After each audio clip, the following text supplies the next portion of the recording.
En programa no ens referim al de després de dinar que tant t'agrada. Descobreix-te. Ni al programa d'un concert que sempre agafes però mai admires. Ni tampoc el d'un ordinador. No us preocupeu. Relaxing cup of café con leche. I què és, si no? Doncs nosaltres ens referim a la subvenció de comunalitats urbanes, que neix del Departament d'Empresa i Treball de la Generalitat de Catalunya. I més concretament del programa d'Economia Social i Solidària. L'objectiu del programa és crear nous projectes econòmics que des de l'autoorganització puguin donar resposta a les necessitats col·lectives i a contribuir al desenvolupament local. De què parlem, doncs? Què has de fer és deixar-te de tonteries, home. Parlem d'un altre tipus d'economia més justa i social.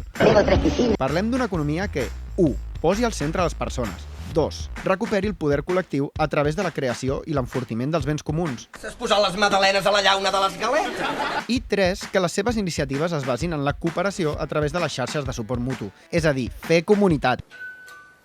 El programa fomenta que ens ajudem mútuament per donar resposta a allò que necessita el municipi i la seva població. Ok, però tot això com es governa? Eso lo va a determinar la justicia. Doncs les comunalitats urbanes es governen des de l'Assemblea Comunal, un espai obert i democràtic on hi participa les ciutadanes, les empreses, les associacions i fins i tot l'Ajuntament. I tu, ens ajudaries a compartir aquest vídeo perquè el programa de comunalitats urbanes es doni a conèixer? Soy community manager. Puede ser de la vida. Si té algun dubte sobre els conceptes, mira els altres vídeos de la comunalitat i consulti amb la seva tècnica més propera.